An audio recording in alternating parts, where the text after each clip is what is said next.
Good morning, everyone, and welcome to the Atlanta Press Club. Our newsmaker today is with Georgia's Secretary of State, Brad Raffensperger. My name is Christy Wooten. I'm the current president of the Atlanta Press Club. Thank you to our annual sponsors, and thank you to you, our board of directors, members, supporters, and all who are joining us this morning. If you have questions for our panelists today, please go ahead and type those into the Q&A or chat functions at the bottom of your Zoom window.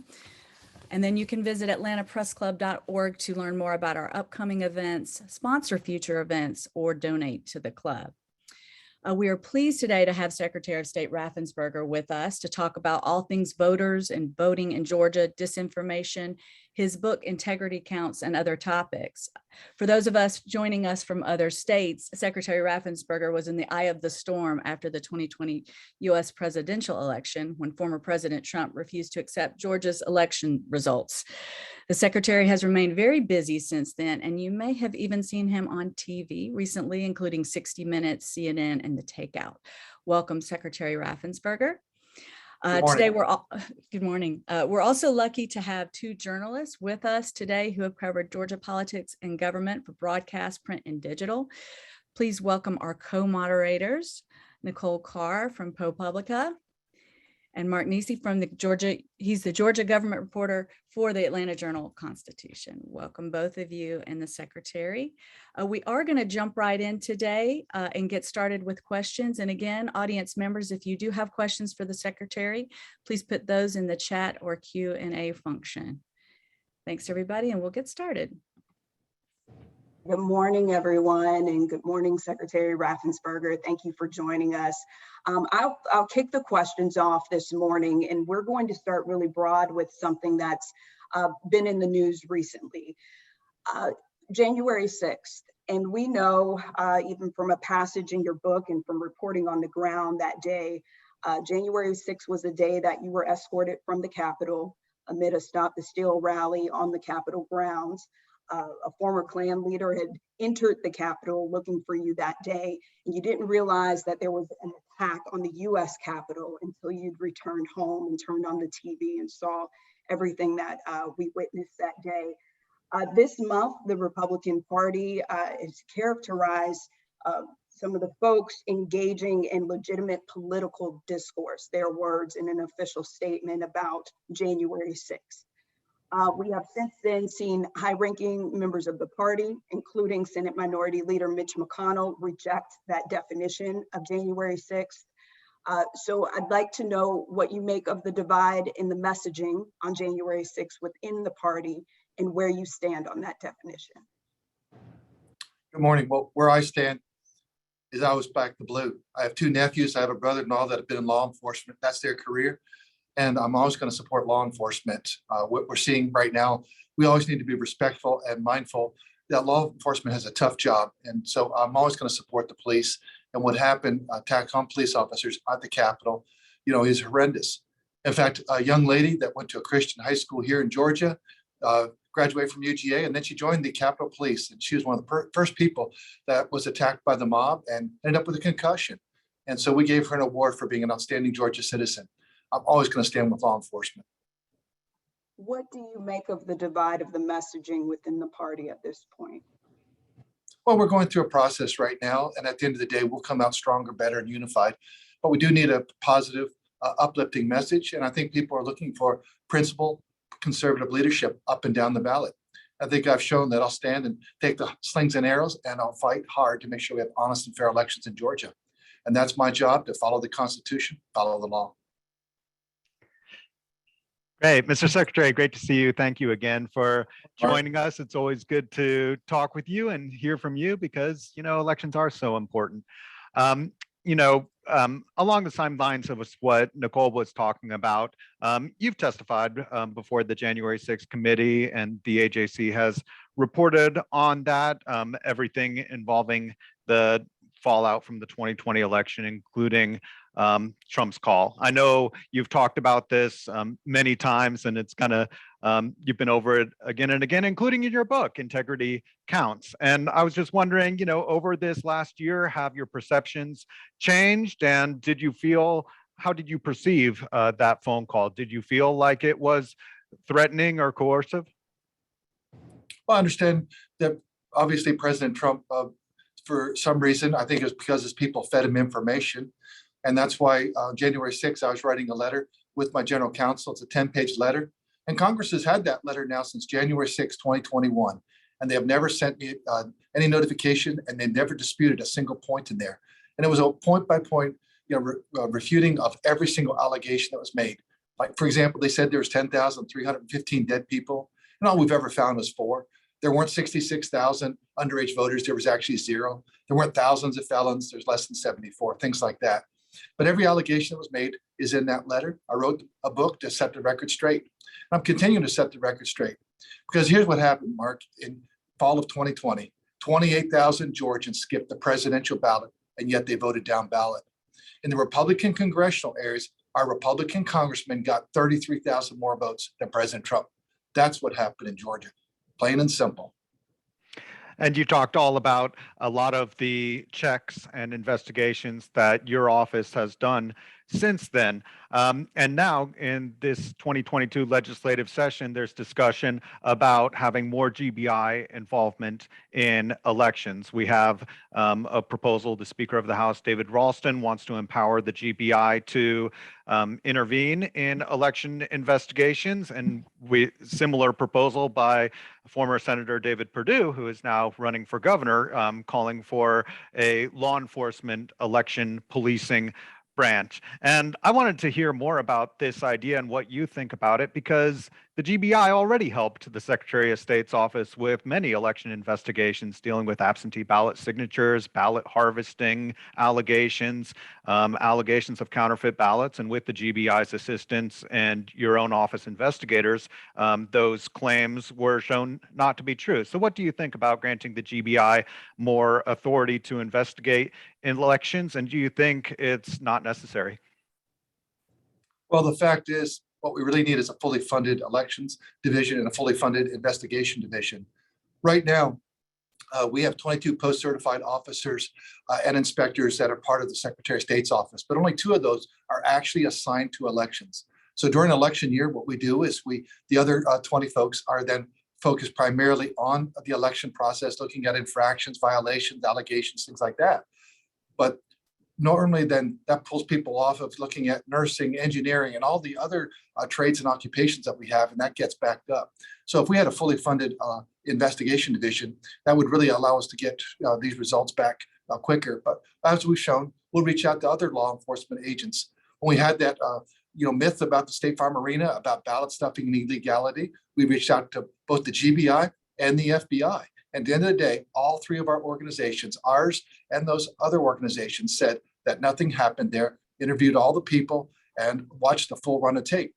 And then President Trump's handpicked successor for the U.S. Attorney, the Northern District, Bobby Christine, came up here, and he was quoted in the AJC saying, "I thought there'd be something there," and he dismissed that case quite shortly. So we've shown that we will work with law enforcement agencies, and we'll continue to do that to make sure that we can get to the bottom of the truth on every single allegation that's made.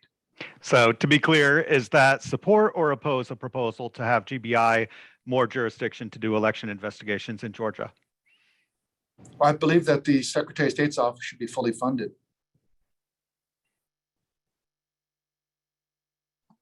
So you need more investigators. I believe that when you have 2 specifically assigned for elections, and then you in effect redirect your people that are assigned to other occupations and trades, that it really puts a burden on that. And obviously what people want is they want answers quickly.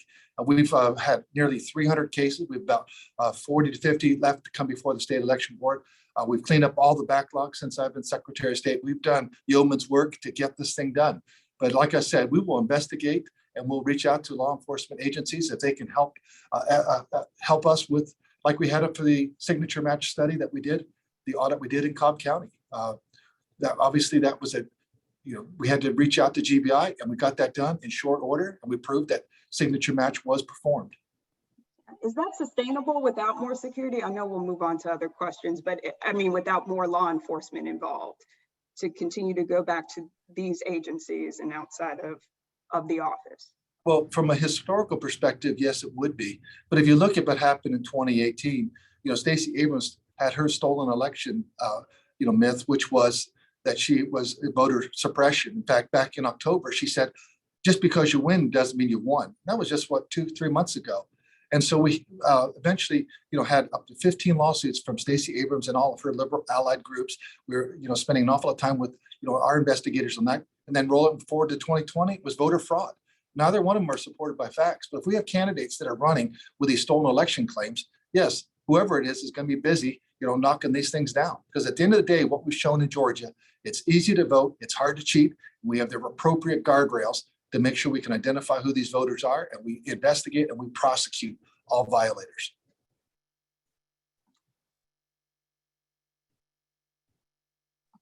Muted there. That'll bring us to SB 202, and we want to walk through how voting will be different in 2022 versus 2020 because of the legislation. Can you walk us through what you believe are the highlights of that legislation and how it will change?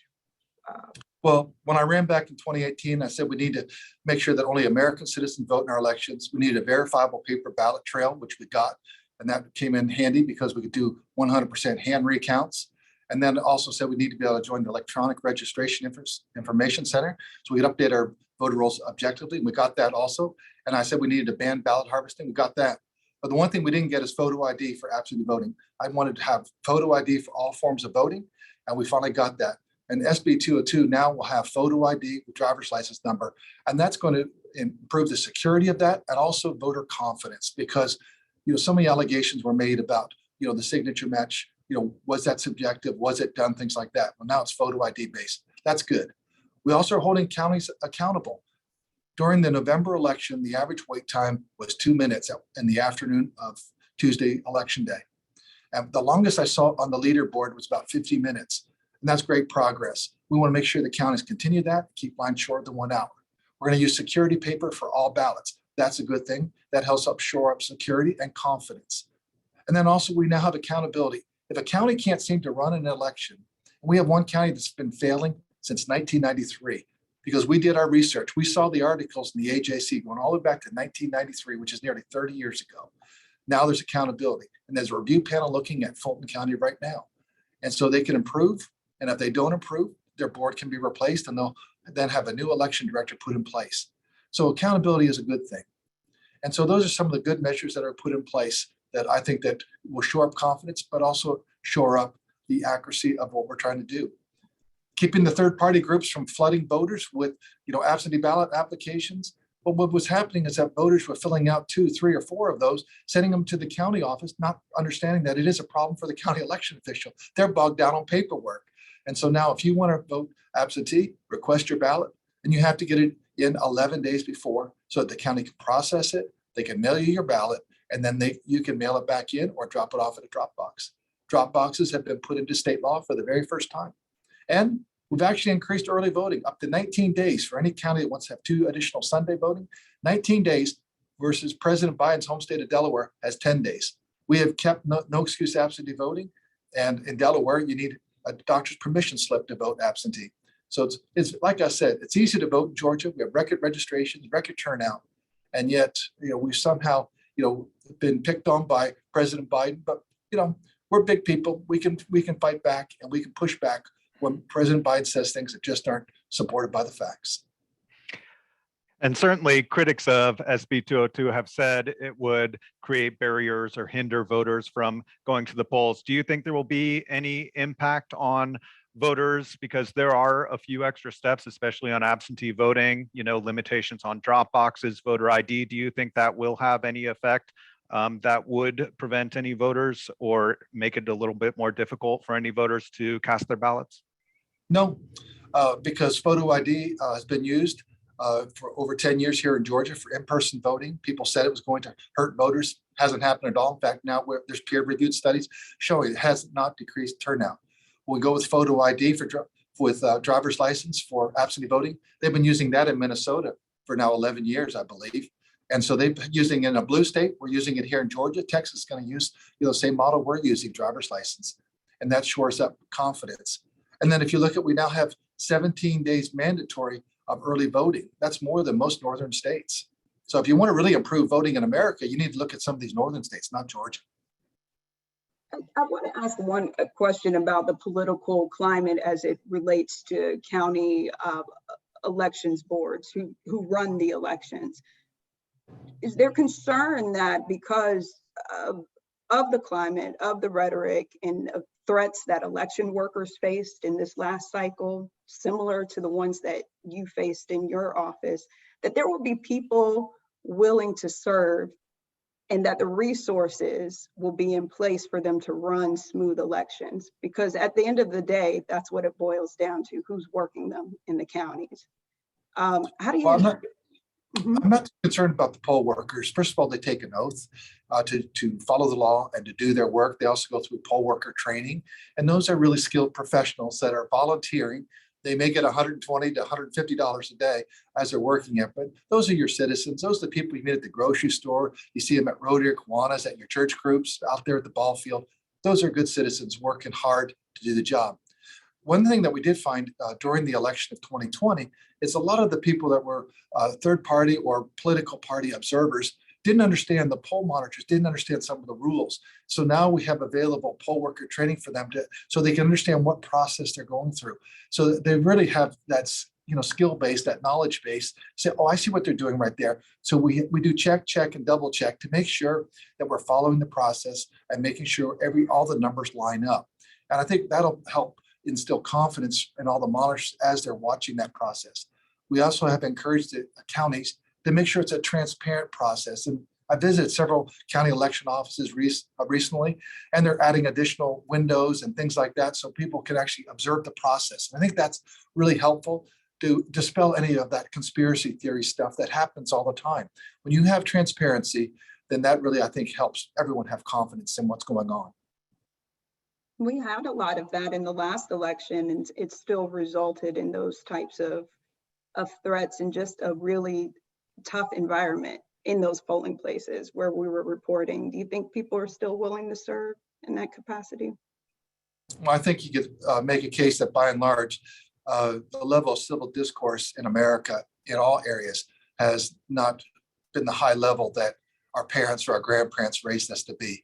And so I think we really need to elevate our standard of acting and interfacing with other human beings. I think that's really important.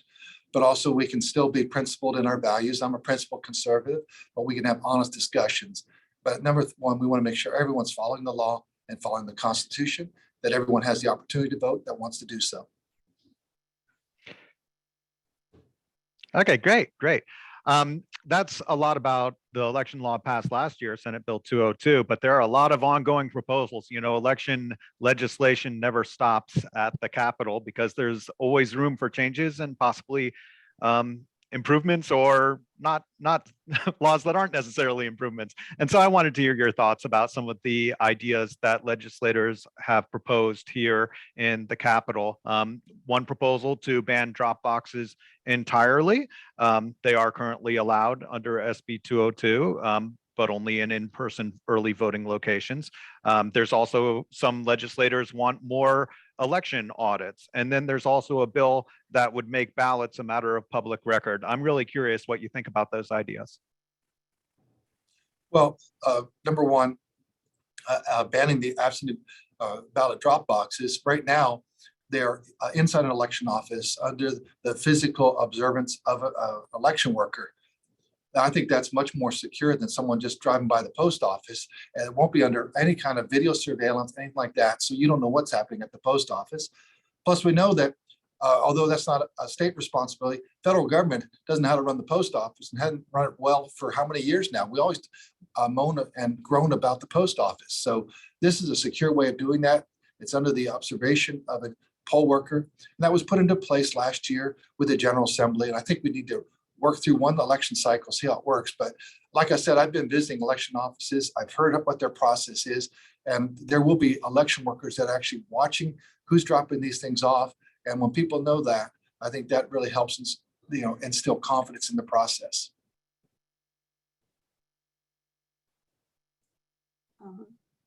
Another question about the former president and his influence on the elections and the candidates this year in Georgia. We clearly see that effects in endorsements, in the way that the campaigns are running in these major races. Do you believe former President Trump's support is necessary for Republicans to secure office here? And would you seek his support? Well, I won't be having his support because he's already supported Congressman Jody Heiss. And the challenge that Congressman Heiss is going to have is that he said that all the people that used the machines for his election, those were all valid votes and they got it right. But somehow, when he got to Congress to certify the presidential race, he said something happened with the presidential race. And that's a double-minded person. And that's a person that, as a pastor, he should realize that's a challenging position to be. But also as a pastor, he's held to a higher standard anyway, and he's not holding that high standard. He talks about, states' responsibilities and state sovereignty, and yet he's up there in Washington, D.C., trying to overturn the will of Georgian people. And what happened in Georgia is that 28,000 Georgians skipped the presidential ballot and yet voted down ballot. And the Republican congressman got 33,000 more votes than President Trump. If anything, Congressman Heiss should have been out campaigning for President Trump instead of just looking out for himself. Awfully selfish, I would say. Wouldn't you agree? Well, I won't share my thoughts on that, but I do wonder if he had not endorsed Heiss, would you have sought his support? I'm running on my own merits. I've shown that I'll stand and I'll fight hard to make sure that we can update our voting system with the new verifiable paper ballot, which allows us to do 100% hand recount. So when we did that 100% hand recount, we verified two things. One is that the original scanned ballot count was accurate, and also that the machines did not flip the votes. We pulled out all 5 million paper ballots, put them on the table, stacks of 3. Who voted for President Trump? Who voted for Vice President Biden? Who voted for Joe Jorgensen? We added that all up. The numbers were virtually the same. And so we proved that the machines did not flip the votes. We now did 100% risk limiting. And then Joseph Kirk, one of our election directors in Bartow County, has done additional races, just to really help instill confidence. And we'll be looking at rolling out additional risk limiting audits for other races in the 2022 cycle. Good. With the campaign and with so many candidates running for Secretary of State and challenging you, especially within your own party, I wonder how difficult that is. What is your path to victory? How do you campaign? How do you convince voters, especially Republican voters, that you're the right candidate and not your opponents? Because I've shown that I follow the law. I believe that our Constitution was given to us as God inspired. And so we have a higher authority, and I believe it's God. And then we have our Constitution. We don't have a king. If you want a king, you go over to England. You get a king all you want. You go to other places. But we don't have kings. What we have is Constitution. And so I follow the law, and I follow the Constitution. I back the blue. But also, I think what people are looking for is principled conservatives, not people with just hollow rhetoric and that just flame emotions, but actually get the job done. So we have a new verifiable paper ballot. We do risk limiting audits. We've updated the voter rolls. We're updating our voter registration database. We're continuing to seek improvements and making improvements in this office. We banned ballot harvesting. We've investigated, hundreds and hundreds of cases, and we brought people before, that have double voted or voted in 2 states, things like that. And so I've shown that I'm going to make sure that we have good, honest, fair elections. But if 28,000 people decide they're not going to vote for anyone for president, that's not my problem. That's the problem of the campaigns. And so my job is to make sure we do have fair and honest counts. Great. You mentioned ballot harvesting, which, as you said, is illegal in Georgia and has been at least since 2019, when it was made illegal for anybody but a voter or a close family member in most cases to touch or handle or deliver an absentee ballot. I've also briefly reported, and we've seen it more in some conservative media, about this allegation that there was some sort of ballot harvesting operation in the 2020 election, and your office has opened an investigation into those claims.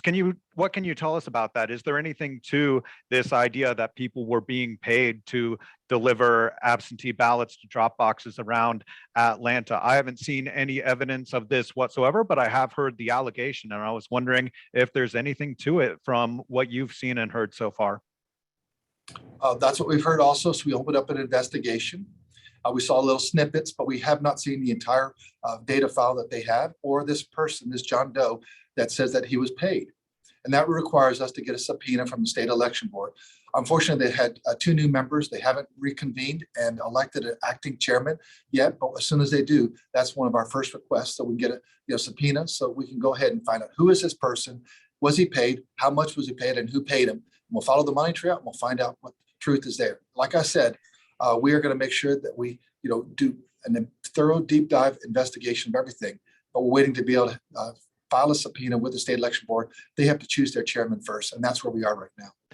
Does it seem a little bit suspicious or flimsy to you that supposedly somebody was paid for ballots, but nobody will say who it was?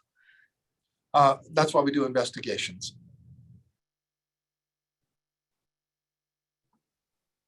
Before we move on to the audience questions, and when I was turning away, I was flipping through the book. I thought I'd mark this, but there's a chapter that you open up when you talk about a former longtime Georgia Secretary of State and his integrity and the legacy that he left behind. So I want to talk about your legacy. What do you believe that will be in the near future, and as history books look back on this time decades from now? That I was an honest person and I walked by integrity and I did what was right. And every morning I could look in the mirror and look at myself, but even more important, I could look at my wife, Tricia, look at our kids, grandkids, and know that I did what was right. And that's good enough. Because eventually we're all going to be held accountable, either in this life or the next life that comes after it. And so that's what is really important to me. I'm a business person. I've been out in the business world. I shared in the book a little bit about Tricia and I meeting in high school. We got married halfway when I was through engineering school. Most people don't do stuff like that, but it's worked out just great for us. We raised a family. We lost a son. And so we've had tragedy in our family. We've also had business setbacks. But I've always wanted to lean into our faith and lean into Tricia, because as it says, a triple cord is soon not broken. So with the Lord and Tricia by my side, walking with faith, walking with integrity, that works for me. Great, great. You and your office and Georgia voters have been through so much since 2022, and we've talked a lot about changes in laws and investigations. But what do you think we should look out for in this election year? What do you think will be the biggest concerns around voting integrity and election accuracy and voter access as we have primaries and general elections for governor, U.S. Senate, Congress, the Georgia legislature, Secretary of State, so many important races? What do you think are the biggest priorities and issues in your mind for this election year? Well, I want to make sure that our election directors get out in their local counties and explain SB 202, really specifically the 11-day cutoff for absentee voting. So voters understand you have to get that in 11 days before election day. That's really important. And then we want also poll worker training for all the monitors that are going to be there with both political parties, third-party groups, so they understand what the process is. And then we also want to do additional audits. So then when there's a question, there is that close race, be it a state representative, county commission race, whatever it possibly could be, in 2022, it could be a U.S. Senate seat. We don't know what it'll be, but that we do a risk limit audit to verify the results. So everyone at the end of the day, like I said, back in January 2020, as we were rolling out these new machines, I understand in these polarized times that half the people are going to be happy, half the people are going to be sad, but we want 100% people to have confidence. We've been pushing back on these stolen election claims since Stacey Abrams. We had it in 2018, we had them in 2020, and we want to give people the confidence that yes, your person won fair and square, or yes, your person lost fair and square. And if they lost fair and square, then come back in a couple of years and try again. Great. You mentioned audits, and I find it to be a fascinating topic because we should want our elections to be accurate and audited and checked and verified, but sometimes we've seen audits weaponized as a way to undermine confidence in elections. And in Georgia, audits are pretty new. Risk limiting audits anyway are pretty new. And we do one general election race. That's what the law calls for. Do you see a need to do more audits or different kinds of audits or more thorough canvassing to make sure that the number of voters matches the number of ballots cast? What do you see as room for improvement in auditing elections? Oh, those are all good processes. Like how many people showed up to vote? How many people did you check in at the poll pod? How many at the BMD, the ballot marking device? How many people then scan the ballot, and then how many actual paper ballots do you have? Do they all line up? Well, if you have 100,000 ballots and you lose one or two, okay, but let's make sure it's really, really that tight of a system so that we find out that there's no leakages. Because when you have a state that is 70-30 for one party or another, if you have leakages, errors in the system, it doesn't matter quite so significantly. But when you get down to a race that it is a 49.9, 50.1 type race, every single vote matters. So every single thing to make sure, and that's why we've done a 100% citizenship check of the entire voter rolls. That's the first time that's ever been done in the state of Georgia, and I did that. And that's why we want to make sure we review any potential allegations of ballot harvesting. We need to make sure that with photo ID for the absentee voting process, we need to make sure that our voter rolls are clean, accurate, and up to date. And so we really have to make sure it's very, very tight and accurate, because the differences in some races are going to be so close. We've had state house seats that have been within 6 to 8 votes, and that's how close it can be sometimes. Right. So the follow-up is, how do we get there? How do we make it more tight and accurate? Because you do see more variances than one or two, not huge, not swinging an election, but you do see, especially in larger counties with more voters, that sometimes the numbers might be off by 10 or 50 or something like that. It isn't airtight. How do we improve those processes? Well, it gets on training, and then coming back and doing audits of everything and reviewing your results to see, did you look at everything? Did you catch everything? And then improve that process. And that's what the county election officers are doing right now in all their offices. Secretary, we've talked a lot about transparency and the things that are to come, and where we've been since the last election. What happens when facts don't matter to people? When you're as transparent as possible, and you count and you recount and you audit and you re-audit and you examine laws and you change laws and you shape everything up, and the facts don't matter to people who believe one thing or the other, where does that put us? Do you have confidence that we come out of this space? Well, facts matter to us. Facts matter to me. I'm an engineer, so facts matter a lot. Numbers are really important, particularly in this office. But that's why I wrote a 10-page letter to Congress. They've had it for over a year. No one has still responded to it, disputing any of the allegation. I wrote a book to set the record straight. It's out there also. I haven't gotten any letters from people, hey, I read your book and you're wrong on this point, this point. No, because people don't want to face the cold, hard, brutal fact. Why did 28,000 people skip the presidential ballot? Why did 33,000 people prefer to vote for their congressman than other people that were on the ballot? So things like that, those are just facts, and facts are a stubborn thing. At the end of the day, we have to learn that's what it was. But I think that as a Republican, as a conservative, I think when you have a positive, uplifting, aspirational message, and you have within you a spirit of joy, we have to start having some fun. I know that these are really important issues, but boy, when you're weaned on the pickle and all you ever do is whine and complain, that doesn't attract a lot of people to your cause. So have some fun, enjoy this. I believe that Republicans have the best message. We really do. We're talking about financial empowerment of everyone. We're talking about everyone has the opportunity to live the American dream. We're talking about we want a great educational system. We want America to be the very best it can be. We want Americans to enjoy the life that they really are hoping for.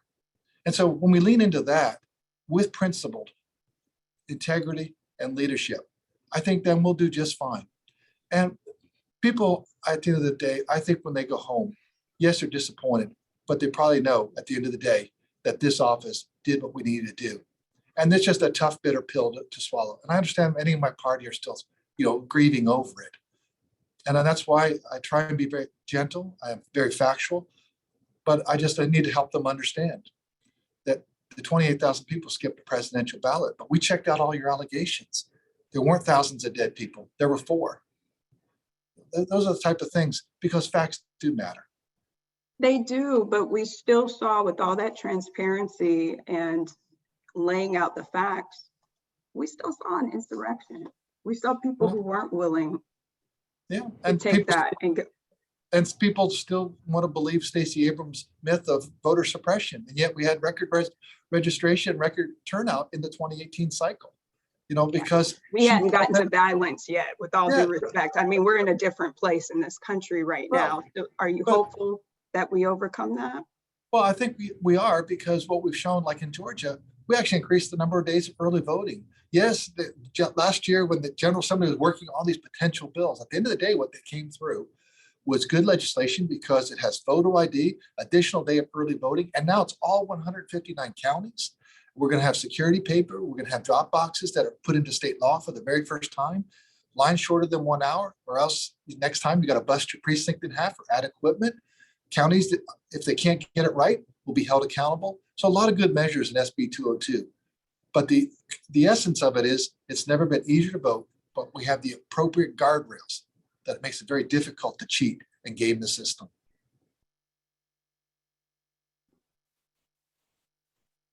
Hi, everybody. We've got some great questions coming in. So I just wanted to jump in and start asking some of these questions that are coming in from the audience. So along the lines of what Nicole was saying, one of our board members, Maria Saporta, has a question. How hard is it to be a Republican in Georgia when there's still the contingent that continues to say, stop the steal? I think that the messaging there is probably difficult to deal with. Well, there's lots of us out there that are principled conservatives, and this is our home. And trust me, there'll be a lot of them, and a lot of them will come out to vote. Our party's diverse. We have a diverse group of opinions, just like the Democrat Party. And so I know that there's many Democrats that are close to the center of the line, and they're not real big fans of AOC. And so, it is what it is. But at the end of the day, what people do want is they want government to work for them. And so if you look at what we've done in the Office of Secretary of State, you now can renew your corporation for up to 3 years. If you are a military family with a military spouse moving to Georgia, we move you to the front of the line, for your business license or your occupational license, professional license. So that's really important. And then we've also shown that we have fair and honest elections. So we'll continue to do those. Those are great Republican principles. I think those really are just great, great values to give every Georgian. They have the opportunity to get the professional license, to get the, to be able to vote. We think those are just things that transcend politics. It just happens that conservative Republican is leading the charge on that in Georgia. And that's a good thing, because I believe in Republican principles. Thank you. There's a couple of questions coming in too about media scrutiny. Can you talk a little bit about the media scrutiny of the past couple of years and how that may have changed you as a person? You may never have thought you would face so much national or international attention. So can you talk a little bit about that? Well, I read a lot of history books. I understand back in 1770, 1780, they would dog cuss each other from both political parties. So it's something that is not new to this world. But I do think that people need to understand that if they do have biases, they need to really leave that at the door and just write fair articles or go to the editorial pages. Don't let your slant influence things. I think that's one thing that everyone sees. But it is what it is. And, you just deal with it and you move on. Did the attention change you though, as a leader, or did it harden you, soften you, change your mind on anything, just being in the spotlight so intensely over the past couple of years?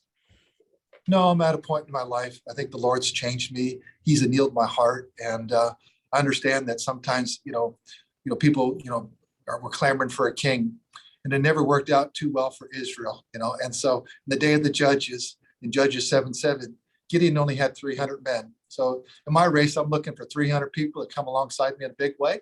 And I think there's a big groundswell of other, conservatives that are looking for a good, honest, decent human being that'll do their job.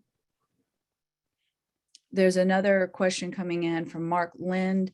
Did you ever think that as Secretary of State, you would be harassed and have to have more security to be aware of your own safety? No, whenever I always talk to folks, I always understand that I'm down ballot, but this 2020 cycle just, elevated the position of Secretary of State across the country.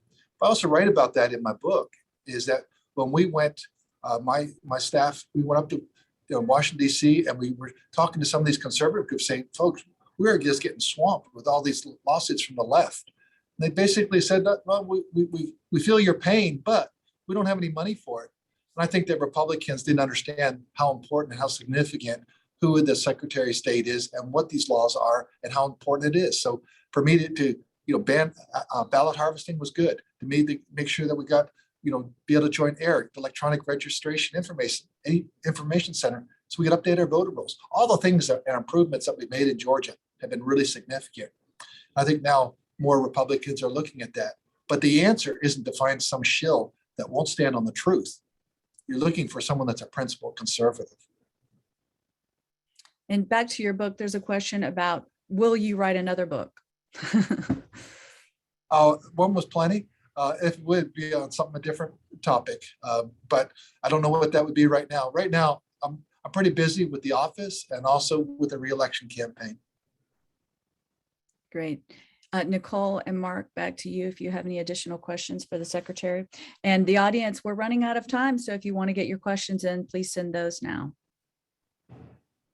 I don't want to ignore an audience question about something that I wrote about election security and whether our voting machines are vulnerable to potential tampering. There is an ongoing case about this. You have addressed it in that case to some extent. But do you think there are legitimate risks to our voting system, or do you think it's not such a big risk of somebody being able to somehow insert malware onto touchscreens and somehow find a way to change votes? Well, you're talking about the Haldeman report, and Haldeman was given actually the security codes. So he had total access of the equipment, and he had it for 12 weeks. And then he comes back with his report and says, well, if you had that kind of access, then you could change things. Well, yeah. And just like the guy that's going to come in and work on your security system for your house, you give him all the access codes. Yeah, I guess he could come back maybe at 2 a.m. And so you don't have that kind of access. But people need to understand that the poll pad during election day is not connected to the internet. During early voting, the poll pad does have Wi-Fi capability. So if you voted precinct 1 in the morning, you can't vote in precinct 4 in the afternoon. So that's the only reason. It's encrypted Wi-Fi. The ballot marking device is just a ballot marking device to print out a ballot. And then the scanner on the back has 2 flash drives and a scanner. It's not connected to the internet. And nothing is connected to the internet. At the end of the day, on election day, you press the button, you tabulate, it prints out a piece of paper. The piece of paper and the 2 flash drives are what goes with 2 election workers and a deputy to the county headquarters, and that's where it's all put together. So nothing's connected to the internet. But Mark, here's the point about all that. When you print out the ballot, let's say you voted for candidate A, and all of a sudden it says candidate B. Well, then you're going to say something happened. You go back to the election worker and said, hey, it got the wrong person here. I don't know what happened. And then you didn't recognize that discrepancy. It didn't happen because in the 2020 election, we did a 100% hand recount. But here's what's going on, just so you understand. Judge Totenberg, Stacey Abrams, and President Trump all want hand-marked paper ballots. And I believe that the ballot marking device takes away that opportunity of questioning or asking, what exactly did that person mark on that ballot? Because if you look at what happens with the absentee ballot process, look at how people fill in the bubbles or don't fill in the bubbles, how they circle things, the X things, and all that. And that's where you end up with questions. And those are the kind of questions that end up being litigated after an election. What I'm trying to do is avoid lawsuits and trying to avoid voter intent. When you press all your selections on the ballot marking device and it prints it out, we know what your selections were. And so we don't get into that. We avoid lawsuits. So I think that we made the right choice. The General Assembly was right when they selected, a ballot marking device machine. I think that Mr. Haldeman, Dr. Haldeman, is way off base. When you have 12 weeks to look for stuff, I'm sure that anyone has that kind of unlimited access could do something, but it's not real world. What impact would that have on the adjudication process? Because we did a lot of explaining about the bipartisan panel that goes through those ballots that are in question, and maybe there was a marking outside of a bubble or something, and they come to a consensus and move that ballot on for the final count. Does that change anything with the current process? Well, if you actually went with hand-marked paper ballots, that means that a lot more ballots, because it won't be just the early vote ballots, which represent 6 to 10% of all the ballots, means the other 90% now will have more adjudication in those things. So you'll have 2 people, bipartisan review panels, arguing, and then that's where it'll go then to courts and arguing about this, and let's throw this out. And you're going to end up with disenfranchisement of voters. And I don't support that at all. Ballot marking device, you know exactly who that is. Sure. You know, back to SB 202, there's this one part of it doesn't allow people to cast out of precinct provisional ballots. If you show up at the wrong precinct, election workers will tell you you have to go to your home precinct or else your vote won't count unless it's in the last 2 hours before polls close. Do you think that will cause a hindrance to voters? Do you think that will result in them not having their votes counted? No, I think it's actually a better process.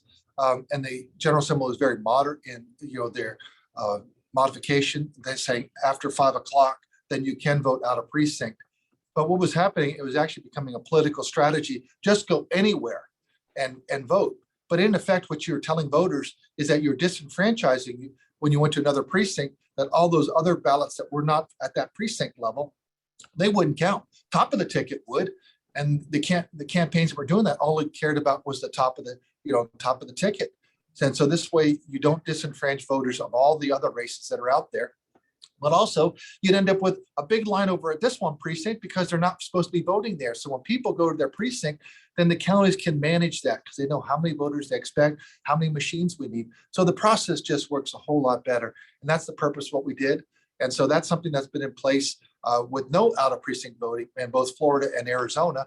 We modified it and moderated it so that after 5 o'clock, you can vote out of precinct.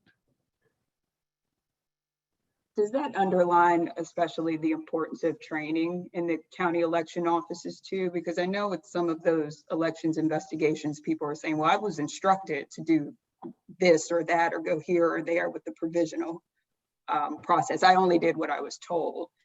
Right. That lends itself to. Well, that gets back to training. And I've seen a lot of problems in some of the larger counties, predominantly Fulton County. It gets back to training. And the challenge you have is that we have to really have poll workers come back and work several elections. If it's your first election right out of the chute, there's an awful lot to learn there. So it does take an awful lot of training to have experienced poll managers to make sure that they're getting it right. And so counties, like Fulton County, they need a total top-down reorganization. Starts at the top, building a strong team, then the next level so that they can run their elections. But it does get back to poll worker training, but also voters need to look at, you have your registration card. It tells you what precinct you vote at, where are you going to go? Is it to a fire station? Is it to a library? Where exactly? And that's where you need to show up at. We have another board member's question in here from Ken Foskett asking, some conservative media has attacked is this ERIC or air verification system that Georgia and many states belong to and have advocated that states abandon it. We wanted your thoughts on that. Well, one of my conservative Secretary of State, fellow conservative Secretary of State from Alabama, John Merrill, pushed back big time about that allegation because he said it's allowed them to clean up the voter roll. We're actually getting better data because right now, because we're part of ERIC, if you move to any of the southeastern states except Tennessee, who's not joined, but 31 states, if you move away from Georgia and move to, say, Texas, North Carolina, or Florida, and register there, we'll get notification. We can start taking you off the voter rolls.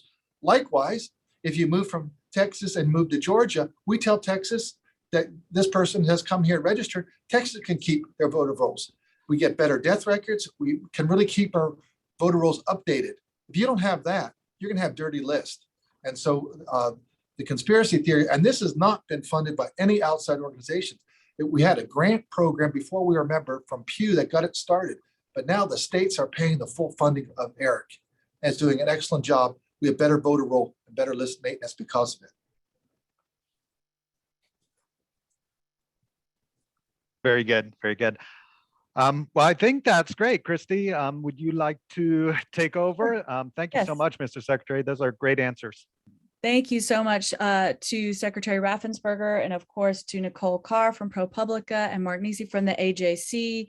It's been a great discussion today. We appreciate your time. Thanks for everybody who joined us this morning. You can visit atlantapressclub.org to see our upcoming events, and this event will be posted in its entirety online later today. Thanks everybody for joining us. Glad to have you.